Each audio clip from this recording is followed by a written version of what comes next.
के शेयर में आज जबरदस्त तेजी देखी जा रही थी और फिलहाल पेटीएम 6% से ज्यादा के उछाल के साथ बंद हुआ आज के कारोबार में। दिन भर हमने वॉल्यूम्स के साथ बाइंग आते हुए देखी।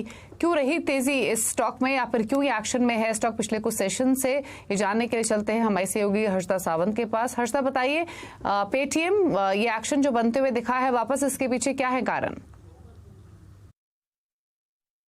आज सुबह में अपडेट आया कि विजय शेखर शर्मा जो कंपनी के फाउंडर और सीईओ हैं, वो दरअसल कंपनी में हिस्सेदारी बढ़ा रहे हैं। दरअसल एंट फाइनेंशियल जो इनका एक पुराना निवेशक है और अब तक का सबसे बड़ा शेयर होल्डर रहा है, उनसे दरअसल विजय शेखर शर्मा कुछ हिस्सा खरीदते हुए दिखाई देंगे। तो रफली ये करीब 10.3% हिस्सेदारी एंड फाइनेंशियल से खरीदते हुए नजर आएंगे। हालांकि ये खरीद जो है वो लार्जली एक शेयर ट्रांसफर है, क्योंकि विजय शेखर शर्मा यहाँ पर 1 रुपया भी खर्च नहीं कर रहे हैं।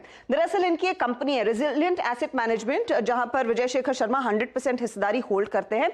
उस पर्टिकुलर एंटिटी के जरिए ये डील होती हुई दिखाई देगी और ये डील की साइज अगर आप फ्राइडे के क्लोजिंग प्राइस से आके तो लगभग 5,000 करोड़ की आकी जा रही है। अब ये कैसे हो रहा है? दरअसल एंट फाइनेंशियल को ओसीडीज इशू किए जा रहे हैं और उसके बाद बड़ा शेयर होल्डिंग बदलती हुई दिखाई देगी। तो जून तक एंट फाइनेंशियल के पास 23.46% हिस्सा था, जो अब 10.3% हिस्सा ऑफलोड कर रहे हैं, तो उनका हिस्सा हो जाएगा 13.5% हिस्सा।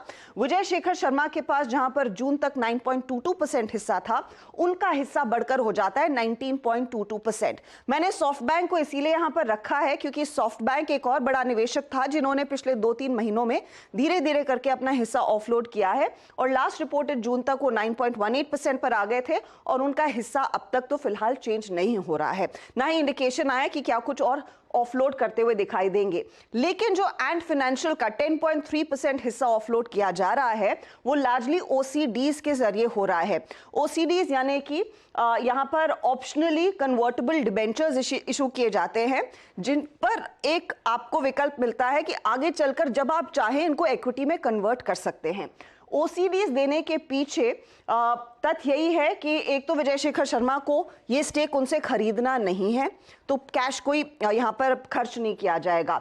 दूसरा जो एक फैक्टर है, जब ओसीडीज इशू होते हैं तो एंट फाइनेंशियल की इक्विटी दरअसल इस कंपनी में कम हो रही है और उस लिहाज से फिर वोटिंग राइट्स भी कम होते हुए दिखाई दे रहे हैं। हालांकि एंट फाइनेंशियल का जो इकोनॉमिक इंटरेस्ट पेटीएम में है वो बरकरार रहेगा। अब एंट फाइनेंशियल आप कह सकते हैं ऐसा कर रही है कि वो अपने बैलेंस शीट को भी थोड़ा सा बफर देना चाहते हैं, लेकिन याद रखिएगा ऐसी खबरें भी थी इस साल की शुरुआत में कि शायद कुछ और दूसरी पार्टियां, जिसमें भारतीय एयरटेल का भी आपको याद होगा नाम सामने आया था, वो इंटरेस्टेड थे एंड फाइनेंशियल का स्टेक पेटीएम में लेने के लिए।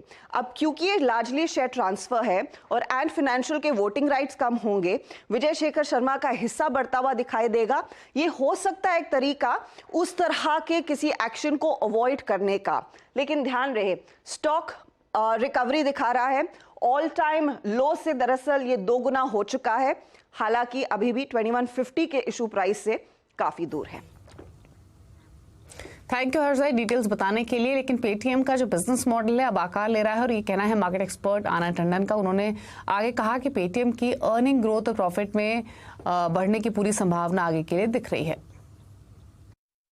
पेटीएम में देखिए थोड़ा एक बिजनेस मॉडल उभरता हुआ नजर आ रहा है।